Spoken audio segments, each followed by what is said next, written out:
have been a no-show since last week. They walked out to avoid a vote on a controversial climate change bill, House Bill 2020, also known as Cap and Trade. These loggers also want to make sure their voices are heard in their opposition to that bill. They say it would raise fuel costs, drive businesses out of the state, and put an end to their livelihoods. While Senate President Peter Courtney has said this week that the bill doesn't have enough votes to pass, some are suspicious, wondering if that's really the case.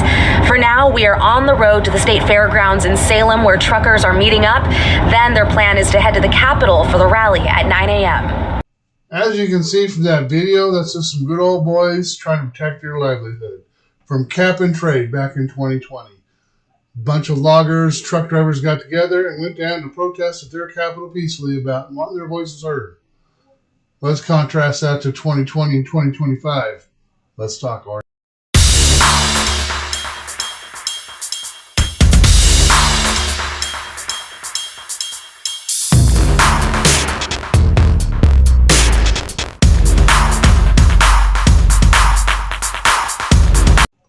So I talk about this later in the video, but I really, really strongly believe, guys, that midterm elections coming up, you guys need to really focus in on electing Republican representatives to your district. Rally for them, go to campaign fundraisers, campaign for them. But as you're going to see in this later video clip, and I put down underneath a timeline of when bad bills started coming out for you guys. It's when the Democrats took control of both House, Senate, and governorship. You need to get in some, I mean, you may not love Republicans, you may think we're far right, but you need that balance. I'm going to show you later on, you've got a budget deficit you're working with, and some of these bills you're putting in are going to bring that deficit even higher. So watch this. Let me know what you think. The next year, in 2010, the Portland City Council passed its own gun control measure, including a ban on carrying loaded guns in public places. That was challenged later in court.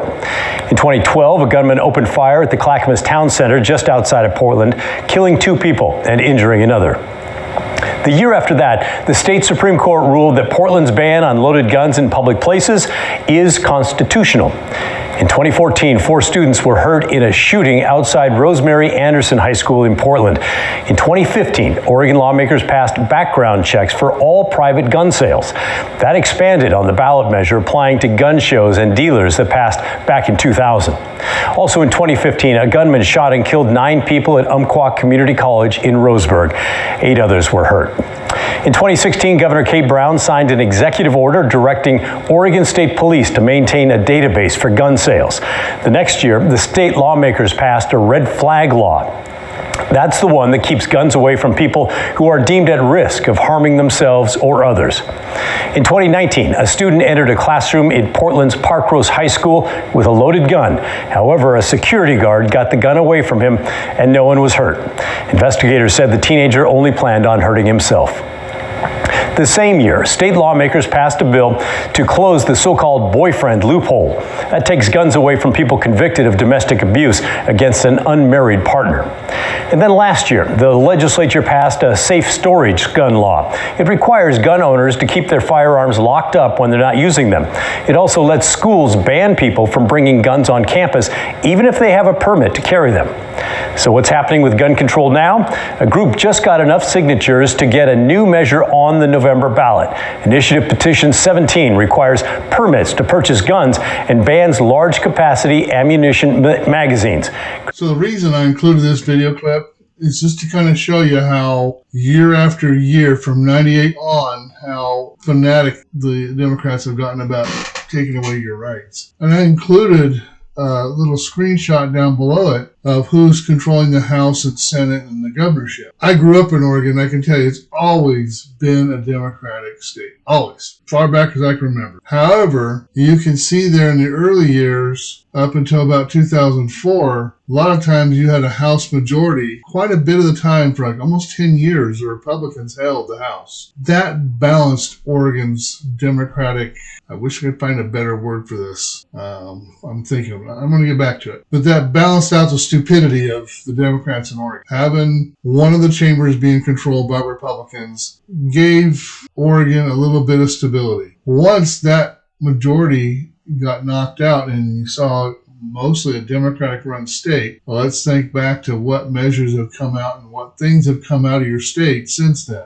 Decriminalizing drugs, another great idea. Decriminalizing shoplifting, that's a great idea. It's important that you get behind your Republican candidates, get them reelected. If you live in blue cities of Oregon, like Portland, Salem, Eugene, it's even harder for you to get Republicans in those sections, but you need to fight hard for it because you guys need that balance back to your state. Charges connected to the ongoing protests outside the South Portland ICE facility. Our Ariel Yakabazi is live there tonight where protesters are still holding their ground. Ariel, tell us what you're seeing.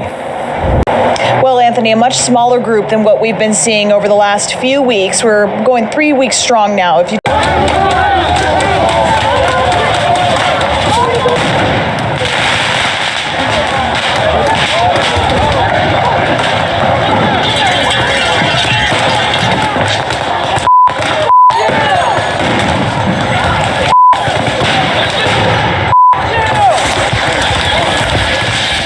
So my home state has never been a red state, but let's go back to purple Oregon. Let's bring that balance and civility back to your state. Bring in a little more common sense, with your far right, your far left. You guys should be able to meet in the middle and make some type of sense of your legislators, your gun laws, your economic laws, just more of a balance to your overall living. That's what we're pushing for, guys, is we're going to go purple. You guys have a blessed week. Love you. Peace out.